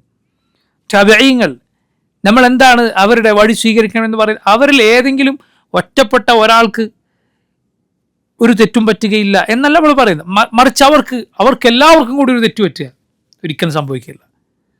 തബഈങ്ങൾ അവർക്ക് എല്ലാവർക്കും കൂടി തെറ്റ് പറ്റുക ഒരിക്കലും സംഭവിക്കില്ല. അവർ നുബുവത്തിൻ്റെ കാലത്തോട് ഏറ്റവും അടുത്തവരാണ്. ഈ ദീൻ ഏറ്റവും നന്നായി മനസ്സിലാക്കിയവരും നബി സല്ലല്ലാഹു അലൈഹി വസല്ലം പുകഴ്ത്തിയവരുമാണ്. അതുകൊണ്ട് അവരുടെ മൻഹജ്, അവരുടെ രീതി, അത് ആണ് ശരിയായ ദീൻ. ഇനി പിൽക്കാലത്തായാൽ പോലും ഈ ഉമ്മത്ത് ഒരിക്കലും എന്ത് ചെയ്യുകയില്ല, ഒരു ബാത്തിലിൽ യോജിക്കുകയില്ല. മുസ്ലിമീങ്ങൾ എല്ലാവരും ബാത്തിൽ അത് സംഭവിക്കില്ല. എന്തുകൊണ്ടാണ്? കാരണം അവരിൽ അഹ്ലുസുന്നയുണ്ട്. നബി സല്ലല്ലാഹു അലൈഹി വസല്ലം അവരെപ്പോഴും സത്യദീനിൽ ഉറച്ചു നിൽക്കുമെന്ന് പറഞ്ഞിട്ടുണ്ട്. മുസ്ലിമീങ്ങൾ എല്ലാവരും ഒരു കാര്യത്തിൽ യോജിച്ചാൽ അഹ്ലുസുന്നത്തും യോജിച്ചിട്ടുണ്ട്. അതുകൊണ്ട് മുസ്ലിമീങ്ങൾ ഒരു ബാത്തിലിൽ യോജിക്കുകയില്ല. ഇത് പഴയ കാലത്താകട്ടെ ഇത് ക്ലിപ്തപ്പെടുത്താൻ വളരെ എളുപ്പമാണ്. അവരിൽ അഭിപ്രായ വ്യത്യാസമില്ല എന്ന കാര്യം ക്ലിപ്തപ്പെടുത്താൻ വളരെ എളുപ്പമാണ് കാലം പഴകുന്തോറും. എന്നാൽ പിൽക്കാലത്ത് ഉമ്മത്ത് പല നാടുകളിൽ വ്യാപിച്ചാൽ അവരിൽ എവിടെയെങ്കിലും അഭിപ്രായ വ്യത്യാസം ഉണ്ടാവുക എന്നത് ക്രോഡീകരിക്കുക എന്നത് ബുദ്ധിമുട്ടാണ്. അത് ഷെയ്ഖുൽ ഇസ്ലാം ഈ കിതാബിൽ അവസാനം പറയുന്നുണ്ട്. ഇൻഷാ അല്ലാഹ് നമുക്കത് വിശദീകരിക്കാം. പറഞ്ഞു, അത് മുൻഗാമികളുടെ ഇജ്മാ, അതാണ് നമ്മൾ സ്വീകരിക്കുന്നത്. അവരുടെ ഇജ്മാഇന് ശേഷം പിന്നീട് ഒരാൾക്കും അതിനെതിര് പറയാൻ യോഗ്യതയില്ല. അങ്ങനെ എതിര് പറഞ്ഞാൽ അത് അവനിലേക്ക് തന്നെ പുറന്തള്ളപ്പെടും, സ്വീകരിക്കുകയില്ല. നോക്കൂ, നമുക്ക് റസൂലുള്ളാഹി സ്വല്ലല്ലാഹു അലൈഹി വസല്ലം പഠിപ്പിച്ച ദീനിലേക്കാണ് ക്ഷണിക്കാനുള്ളത്. അത് പുതുക്കി നൽകുന്ന ആളുകൾക്ക്, അത് പഠിപ്പിച്ച് നൽകുന്ന പണ്ഡിതന്മാർ അള്ളാഹു കാലാകാലങ്ങളിൽ നിശ്ചയിക്കും. നബി സല്ലല്ലാഹു അലൈഹി വസല്ലം പറഞ്ഞതാണ്, ഈ ദീനിൽ നിന്ന് പിൽക്കാലക്കാർ കൂട്ടിച്ചേർത്ത ജാഹിലുകളുടെ കൂട്ടിച്ചേർക്കലുകൾ, മുബത്തിലുകളായ ബാത്തിലിൻ്റെ വക്താക്കളുടെ പ്രവർത്തനങ്ങൾ, അതെല്ലാം വകഞ്ഞുമാറ്റി ഈ ദീൻ പരിശുദ്ധമായി പഠിപ്പിക്കുന്ന പണ്ഡിതന്മാരുണ്ടാകുമെന്ന് റസൂലുള്ളാഹി സ്വല്ലല്ലാഹു അലൈഹി വസല്ലം പറഞ്ഞിട്ടുണ്ട്. ഇപ്പോൾ ഞാൻ പറഞ്ഞു വന്നത്, ഷെയ്ഖുൽ ഇസ്ലാം ഈ സമഅ എന്ന വിശേഷണം രണ്ടാമതും കൊണ്ടുവന്നത് ഈ അർത്ഥത്തിനാണ്. അഥവാ അള്ളാഹു നേരത്തെ കേൾക്കുന്നവരാണ്, അതോടൊപ്പം അവൻ ഓരോ സംഭവങ്ങൾ ഉണ്ടാകുമ്പോൾ അത് കേൾക്കും. നിങ്ങൾ നോക്കൂ, ഞാനിപ്പോൾ ഓതിയ ആയത്ത്, സൂറത്ത് മുജാദലയിലായത്ത്, ഖൗല റളിയല്ലാഹു അൻഹാ നബി സല്ലല്ലാഹു അലൈഹി വസല്ലം വന്നിട്ട് തൻ്റെ ഭർത്താവിനെ കുറിച്ചുള്ള പരാതി പറഞ്ഞു. അള്ളാഹു പറയുകയാണ്, നിങ്ങളുടെ സംസാരം അള്ളാഹു കേട്ടിരിക്കുന്നു, നിങ്ങളുടെ സംഭാഷണം അള്ളാഹു കേൾക്കുന്നു. നിങ്ങൾ നോക്കൂ, അള്ളാഹു ആ വാക്ക്, ഖൗലയുടെ വാക്ക് എപ്പോഴാണ് കേട്ടത്? അവർ പറഞ്ഞപ്പോഴാണ് കേട്ടത്. മനസ്സിലായില്ല? അവർ പറഞ്ഞപ്പോഴാണ് കേട്ടത്. ശബ്ദം അള്ളാഹു എപ്പോഴാണ് കേൾക്കുക? ആ ശബ്ദം ഉണ്ടായാലാണ് കേൾക്കുക. എന്നാൽ അള്ളാഹു അത് അവർ പറയും എന്നത് നേരത്തെ അറിഞ്ഞിട്ടുള്ളവനാണ്. പക്ഷെ അവൻ്റെ കേൾവി എന്നത് എന്തുമായി ബന്ധപ്പെട്ട് നിൽക്കുന്നു? ശബ്ദവുമായി ബന്ധപ്പെട്ട് നിൽക്കുന്നു. ഇത് വളരെ ശ്രദ്ധിക്കണം. ഇതൊക്കെ ഇങ്ങനെ ഊന്നി പറയുന്നതുണ്ട്, ഇതിലൊക്കെ വേണ്ടാത്ത വാദങ്ങൾ പറഞ്ഞ പിഴച്ച കക്ഷികളുണ്ട് എന്നതുകൊണ്ടാണ്. അപ്പോൾ നോക്കൂ, അതുപോലെ യഹൂദികളുടെ വാക്ക്, അവർ പറഞ്ഞത് അള്ളാഹു കേട്ടിരിക്കുന്നു. നിങ്ങളുടെ കൂടെ കേട്ടുകൊണ്ട് കണ്ടുകൊണ്ട് ഞാനുണ്ട് എന്ന് അള്ളാഹു പറഞ്ഞു. അവരുടെ രഹസ്യവും ഗൂഢാലോചനയും അള്ളാഹു കേൾക്കുകയില്ല എന്നാണ് അവർ വിചാരിക്കുന്നത്, അള്ളാഹു പറഞ്ഞു.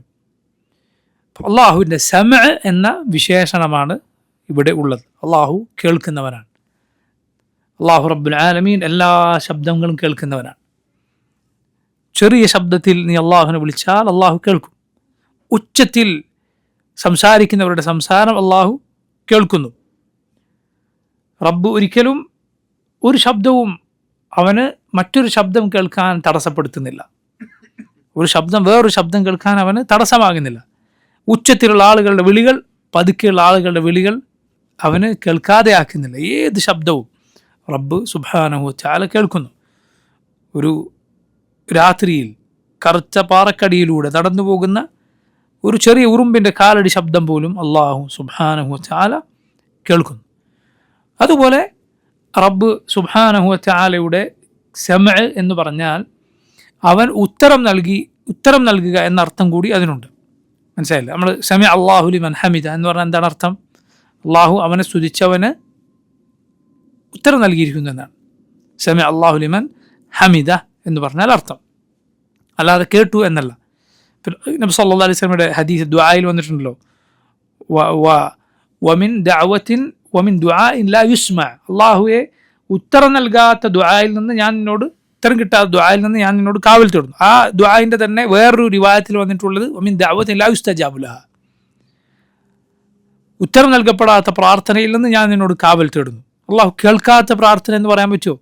ഇല്ല, അവൻ ഏത് പ്രാർത്ഥനയും കേൾക്കും. പക്ഷേ അവിടെ എന്തർത്ഥമാണ്? ഉത്തരം നൽകുക എന്നർത്ഥമാണ്.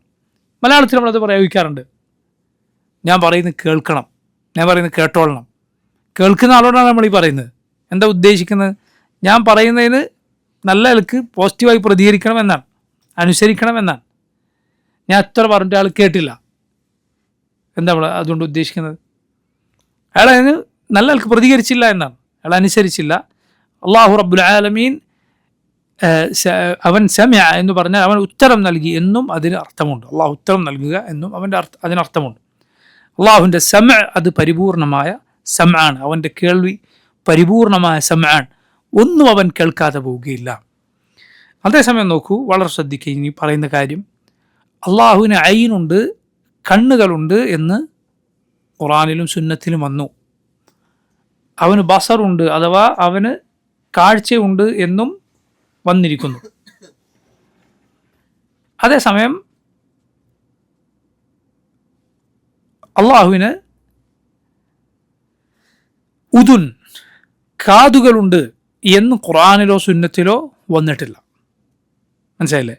വളരെ ശ്രദ്ധിക്കുക. അവന് കാതുകളുണ്ട് എന്ന് ഖുർആനിലോ സുന്നത്തിലോ വന്നിട്ടില്ല എന്നതുകൊണ്ട് എന്തായിരിക്കും നമ്മുടെ നിലപാട്? അഹ്ലുസുന്ന അള്ളാഹുവിന് അത് ഉണ്ട് എന്നോ ഇല്ല എന്നോ പറയുകയില്ല. എന്തുകൊണ്ടാണ്? കാരണം കാതുകൾ എന്നത് ഒരു മോശമായ കാര്യം ആയി നമുക്ക് പറയാൻ കഴിയില്ല. മോശമായ ഒരു വിശേഷണം അള്ളാഹുവിനുണ്ട് എന്ന് നമ്മൾ പറയാൻ പാടില്ല. അതേസമയം മോശമാണെന്നോ നല്ലതാണെന്നോ പറയാൻ കഴിയാത്തത്, ഖുർആനിലും സുന്നത്തിലും വരാത്തത് നമ്മളൊന്നും പറയുകയില്ല. ഉണ്ട് എന്നോ ഇല്ല എന്നോ പറയുകയില്ല. എന്നാൽ അതിൻ്റെ കൂടെ ശ്രദ്ധിക്കേണ്ട കാര്യമുണ്ട്. കാത് എന്ന് പറയുമ്പോൾ ഒരാൾ ഉദ്ദേശിക്കുന്നത് കാതിൻ്റെ തുളകളോടെയാണ് എങ്കിൽ, വളരെ ശ്രദ്ധിക്കണം ഇക്കാര്യം, തുളകളോടെയാണ് എങ്കിൽ അള്ളാഹുവിന് അതില്ല എന്ന് നമ്മൾ പറയും. എന്തുകൊണ്ടാണ്? കാരണം അള്ളാഹുവിൻ്റെ പേരാണ് സമദ്. ആ സമദ് എന്ന പേരിൻ്റെ അർത്ഥത്തിൽ സലഫുകൾ, സഹാബത്ത് പഠിപ്പിച്ചിട്ടുള്ള കാര്യമാണ് അല്ലദീ ലാ ജൗഫ ലഹ്.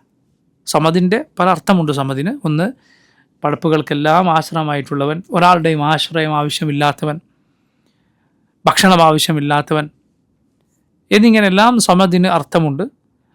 അതുപോലെ അല്ലദീ ലഹു അസ്ഉദത്ത് അൽ കാമിൽ, പരിപൂർണമായ യഥാർത്ഥ ഉടമസ്ഥാവകാശമുള്ളവൻ, സകലതിൻ്റെയും യജമാനനായിട്ടുള്ളവൻ. അതുപോലെ സമദിൻ്റെ അർത്ഥത്തിൽ സഹാബത്ത് പറഞ്ഞിട്ടുള്ള അർത്ഥമാണ് അല്ലദീ ലാ ജൗഫ ലഹ്, ഉദരമില്ലാത്തവൻ. ഉദരം ഇല്ലാത്തവൻ. പടപ്പുകൾക്കൊക്കെ ഉദരമുണ്ട് അഥവാ ഉള്ളുണ്ട്, തുളകളുണ്ട് ശരീരത്തിൽ. പടപ്പുകളുടെ കാര്യമാണ് പറയുന്നത്. എന്നാൽ അള്ളാഹു സുബ്ഹാനഹു വതആല അങ്ങനെ ഉദരമില്ലാത്തവനാണ്, സമദാണവൻ. അവന് ഭക്ഷണം ആവശ്യമില്ല. ഇത് മുൻഗാമികൾ അതുകൊണ്ട് ആരെങ്കിലും കാതിന് പടപ്പുകൾക്കുള്ളതുപോലെ, അല്ലെങ്കിൽ തുള എന്ന അർത്ഥത്തിൽ അള്ളാഹുവിന് കാതുണ്ട് എന്ന് പറഞ്ഞാൽ നമ്മൾ പറയും, അങ്ങനെ പറയാൻ പാടില്ല, ഇല്ല. അതുപോലെ ഉദുൻ, കാത് എന്ന് മൊത്തത്തിൽ റബ്ബ് സുബ്ഹാനഹു വതആല വിശേഷിപ്പിക്കാൻ പാടില്ല. കാരണം അള്ളാഹു അങ്ങനെ വിശേഷിപ്പിച്ചിട്ടില്ല. അള്ളാഹു അവനെ കുറിച്ച് പറയാത്തൊരു കാര്യം ഉണ്ട് എന്നോ ഇല്ല എന്നോ നമ്മൾ പറയുകയില്ല. മൊത്തത്തിൽ ഇതാണ് നിലപാട്. അതേസമയം തുള എന്ന അർത്ഥത്തിലാണ് ഒരാൾ ഉദ്ദേശിക്കുന്നത് എങ്കിലോ അള്ളാഹുവിന് അതില്ല എന്ന് നമ്മൾ തീർത്തു പറയും. എന്തുകൊണ്ട്? അള്ളാഹുവിൻ്റെ സമദ് എന്ന പേര് അവന് ഉദരമില്ല എന്നറിയിക്കുന്നു. അള്ളാഹുവിൻ്റെ സമദ് എന്ന പേര് അവന് ഉദരമില്ല എന്ന് അറിയിക്കുന്നു.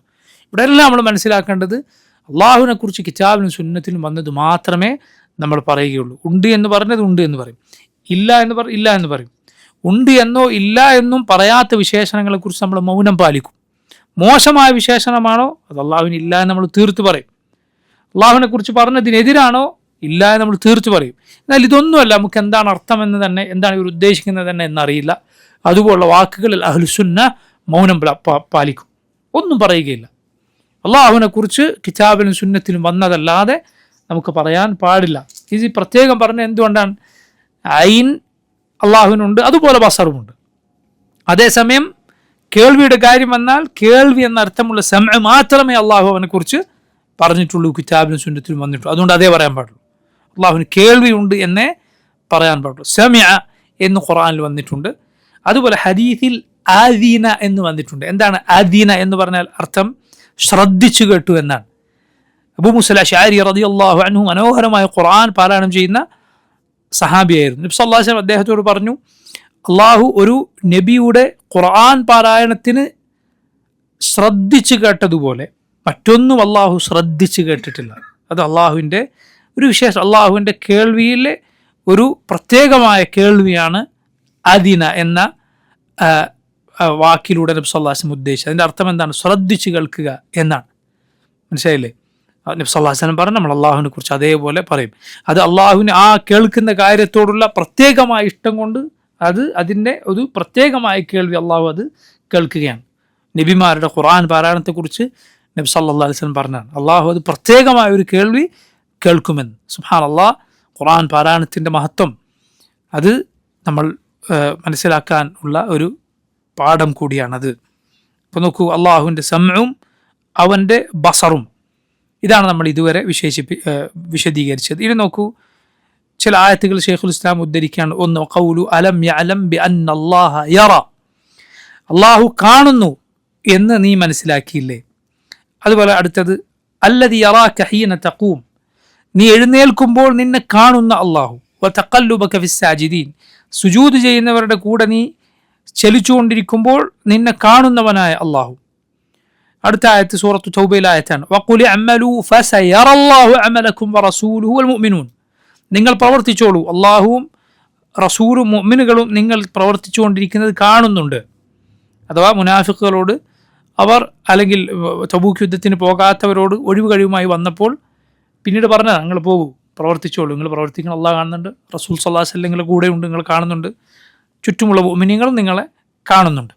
അപ്പോൾ ഈ ആയത്തുകളിൽ അള്ളാഹുവിൻ്റെ റുഇയ, അവൻ കാണും, അവൻ്റെ കാഴ്ച എന്ന വിശേഷണം പ്രത്യേകമായി വന്നിരിക്കുന്നു. മനസ്സിലായില്ലേ?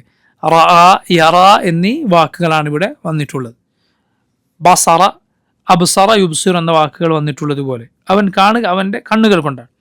ഇതിൽ അവസാനത്തെ ആയത്ത് നോക്കൂ നിങ്ങൾ, അള്ളാഹു കാണുന്നു, റസൂൽ സല്ലല്ലാഹു അലൈഹി വസല്ലം കാണുന്നു, മുഅ്മിനീങ്ങൾ കാണുന്നു എന്ന് പറഞ്ഞു. അത് നമുക്ക് മനസ്സിലാക്കാം എന്ത്? കാഴ്ച എന്ന് പറഞ്ഞാൽ അർത്ഥം എന്താണെന്ന് നമുക്കറിയാം. പക്ഷേ ആ കാഴ്ച എല്ലാവരുടെയും ഒരുപോലെയല്ല. റസൂൽ മുഅ്മിനീങ്ങളും കാണുന്നത് പോലെയല്ല അള്ളാഹു കാണുന്നത്. പക്ഷെ ആ വാക്ക് അള്ളാഹു പടപ്പുകൾക്ക് ഉപയോഗിച്ചു, അവൻ്റെ കാര്യത്തിനും അള്ളാഹു ഉപയോഗിച്ചിരിക്കുന്നു. അപ്പോൾ സമഉം അതുപോലെ അള്ളാഹുവിൻ്റെ ബസറും, അല്ലെങ്കിൽ അള്ളാഹുവിൻ്റെ റുഇയത്തും, അതുപോലെ അള്ളാഹുവിൻ്റെ ഐനും, ഇതെല്ലാം വിശദീകരിക്കുന്ന ആയത്തുകളാണ് ശൈഖുൽ ഇസ്ലാം ഇതുവരെ ഉദ്ധരിച്ചിട്ടുള്ളത്. ബാക്കി ഇൻഷാ അല്ലാഹ് നമുക്ക് വരുന്ന ദർസിൽ വിശദീകരിക്കാം. വല്ലാഹു തആല അലം. സല്ലല്ലാഹു വസല്ലമ വബാറക അലാ അബ്ദിഹി വറസൂലിഹി നബിയിന മുഹമ്മദിൻ വആലിഹി വസഹ്ബിഹി അജ്മഈൻ. വസ്സലാമു അലൈക്കും വറഹ്മത്തുള്ളാഹി വബറകാതുഹു.